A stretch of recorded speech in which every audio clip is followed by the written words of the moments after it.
High water signs, Pisces, Cancer, Scorpio, Ascendant, Sun, Moon, Venus, Rising, and those cross-watching, welcome to your Tarot Love Messages. Today we're going to take a look at why is it that you can't move on from your special person, your connecting energy. Okay, so what's got you stuck on them? Why can't you just easily, disconnect here? There is going to be a part 2 to this reading. So part 1 is going to explore why you can't move on from them, what's making it really hard for you to do so. And part 2 is going to explore whether or not there will be a chance or an opportunity for the two of you to reconnect, perhaps repair and revisit things. Part 2 is going to be made available via the extension link below. So you will, in order to access it, you will have to make an online purchase, but that link is just listed below the description video. Listed below in the description box, just below the video. For those of you interested in a personalized tarot reading, please feel free to also email me. And again, that information is going to be listed below the video in the description box. Alright guys, with all of that being said, let's go ahead and get started here. So just a reminder, this reading here is intended for all water signs, Pisces, Cancer, Scorpio, Ascendant, Sun, Moon, Venus, Rising, and those cross-watching. Okay, so why can't you move on from them?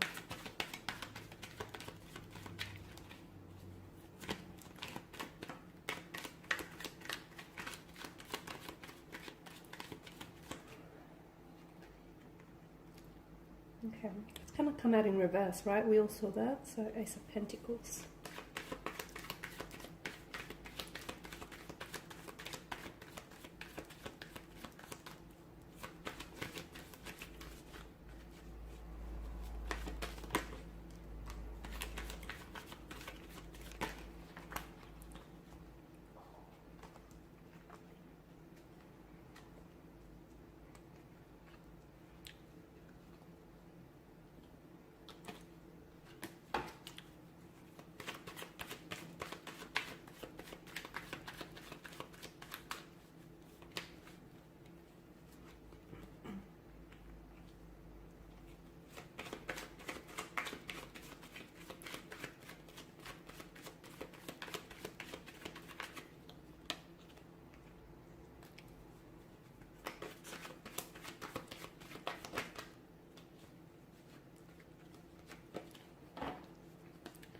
Okay, so what's going on here? So the Ace of Pentacles is the only card that's come out in reverse for you. So what is it that's holding you back, guys? I feel like it's something to do with the timing. Either the timing may not feel right to you, or you still are holding on to this person, you're holding on to their energy, and potentially holding on to maybe what could have been as well. Like, for instance, you may have had visions, like long-term visions. You may have had expectations that you've built up for this connection, and those haven't yet been realized, those haven't yet been manifested, and as a result, a part of you is not only holding on to your person and their energy, but you're also holding on to those expectations, those visions here that unfortunately have never seemed to really manifest. So although the universe, I feel like, the universe is kind of, not that it's wanting for you to move on, but I feel like there are certain signs here, which probably are telling you that it's best for you to move on from this person, at least this point in time. But there's something here intuitively that is telling you deep down inside that you're not ready, or that you may still have, feelings for this person, and you may still have expectations here that you want to be fulfilled. So the Ace of Pentacles in reverse tells me that you're holding on to a sort of expectation or a vision that you had built up in your mind. And it's sort of like a fantasy narrative, I guess, especially with the presence of the Page of Cups. You're holding on to the illusion of what could have been, that fantasy narrative that you indulge in. I feel like there is still emotions. I feel like you're invested. I don't know that this person is as invested in you as you are. I'm also seeing they're coming across as a bit of an alpha energy here. and maybe they're the ones that seem to have more control over the connection and the direction in which this is going here, and you're the one that's maybe a little bit more on the submissive end of the spectrum here. Something, okay, especially with the presence of the High Priestess, something tells you that it's probably not a good idea to keep pursuing this person, okay? And this person is coming across as a bit of a fluctuating presence, someone who's in and out of your life. They are sending you mixed signals as well. So one day they make it seem like they're really interested in you, really interested to get to know you or to go back and revisit things. So they clearly express an attraction for you. Perhaps the two of you have had you've been physically intimate in the past, or you've had a bit of like a casual arrangement type of situation. So look, the attraction, the sexual energy is definitely there. It's palpable, so that's that. But intuitively, I feel like a part of you knows that maybe this person is not really good for you, or maybe this person can't really give you what you need, which are those expectations and intentions that you have for the connection. So your intuition says, like, your heart says one thing, your head says another. You are a water energy here, guys. You are ruled by the Suit of Cups, which is the emotional realm out of the tarot deck. So I can understand the emotional confusion that you're feeling. But I feel like for you, it's that whole notion of missed chance or a missed opportunity, that fantasy narrative of what could have been. And the longer you hold on to that, guys, the harder it's going to make you to move on from this person. So I feel like that's what's really making it difficult. Okay, and it's just that you're very hopeful still. A part of you is very hopeful, and a part of you I can see is invested, even if your person isn't necessarily displaying that amount of interest.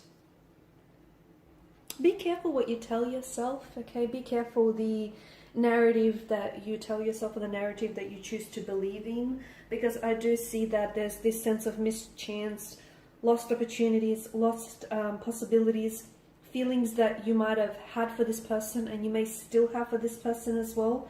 I feel like, and that's what's, as I've mentioned, that's what's really keeping you holding on, and that's what's really making it very difficult for you to move from this person.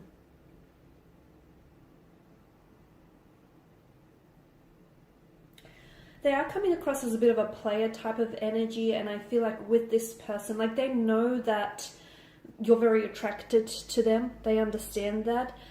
They know that you're emotionally invested. They know that you're interested, and I feel like they know that they have, they sort of dictate the direction in which this connection is traveling along. So they understand that.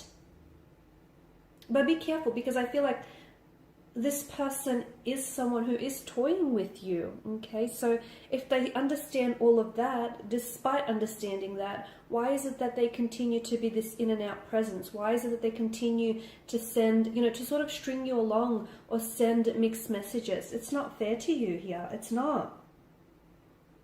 Okay? And you have to understand, your life is defined by opportunities, even the ones that you have missed. So if this person does feel like a missed chance or a missed opportunity, and as I've mentioned, you're very big on intuition, right? So those intuitive nudges, those gut instincts that you get, they never lie, okay? They will never do you wrong as well. So if they feel like a missed chance or a missed opportunity here, is it because it's for a reason? Perhaps the fantasy that you've built up in your head and the expectations that you had for this connection, and as grand and as wonderful as they seem to be in the, in the realm of imagination, but perhaps they were just that. Perhaps they were fantasy, because your person is emotionally reserved. They're guarded here. I can also see that there is an imbalance in your energies. The two of you aren't vibrationally aligned, at least not at this point in time, okay? You guys aren't on that same vibrational frequency, which is why this connection and the situation isn't necessarily manifesting in the way that you want. Yes, there's a lot of, wands here, sprouting wands, which tells us that there's a lot of attraction, a lot of passion, very strong sexual energy. Notice the wands, they do, it does give off this phallic kind of energy. So look, the sexual energy is there, but does it feel like the connection itself is just primarily based on physical attraction? And it's not, because you're not wanting to get to know this person. It's because your person is guarded. It's because your person isn't giving you an opportunity to get to know them. Perhaps it's because the two of you were robbed of the opportunity to get to know one another. Perhaps this is someone who has ghosted you. Perhaps this is someone, as mentioned earlier, is that fluctuating presence, coming in and out of your life. And, they're giving you a glimpse of what life could be like with them, but then they quickly take it back from you. I don't know that this person is ready for the very things that you're ready for, to be honest with you. And because you are coming up as a Page of Cups in this instance, there's a very novelesque kind of energy to the Page of Cups, as I always say. So make sure that the expectations that you have for this person and for this connection are realistic, okay? Be careful that, and be truthful with yourself, because at the end of the day, if you lie, you're only lying to yourself. Make sure that you're not idolizing this person, okay? Because what happens is when we have a tendency to idolize someone or a situation, we put them up on a pedestal and we actually make them out to be a lot better than they actually are. So, let's take them down a notch. Let's take them down from this pedestal. Make sure you're looking at that person and the situation for what it is, or for what it was, rather than what it could be, okay? Because again, I feel like the thing that's really making you hold on to this person, and the thing that's really making it hard for you to move on is, this missed chance, this missed opportunity, this fantasy narrative of what could have been, these grand expectations that you've had in your head, and the fact that you were robbed of the opportunity, or the fact that they've never really given you that opportunity to get to know them. And for you, it's this fantasy, you're holding on to a fantasy version of them. You're holding on to a fantasy narrative. And that's inviting, but the reality tells a different story, guys. The reality tells us that this person is playing with your feelings. They're potentially playing head games with you. Okay, this is someone who is a very flighty presence, someone who's in and out of your life, someone who absolutely loves the attention that you give them, and it does serve them as a bit of an ego boost. Okay, and this is someone who gives me the impression that what they want with you is something along the lines of a relationship, but minus the commitment. So without the convenience of a relationship and all the benefits that it comes with, except for the whole commitment part, okay? Hence why they keep coming back in and out of your life. So, and the other thing is, notice, if you take a moment and pause, notice how this person reaches out, or they make an appearance in your life when it's convenient for them. Not when it suits you or when you need them, but when it's convenient for them, when it's on their terms. So that in itself is speaking volumes. Alrighty guys, and in part 2, we're going to explore what exactly will happen with this connection. So will you hear from them? Will there be an opportunity for you later down the track to maybe reignite the flames of this connection? And will things be better in the future? So once again, part 2 will be made by the extension link below. Hopefully there'll be no glitches this time around. And for those of you interested in a personal reading, feel free to email me. Again, that email is made available in the description box below. Otherwise, guys, thanks for your time and your attention. Please show your support by subscribing, liking, commenting. Bye for now.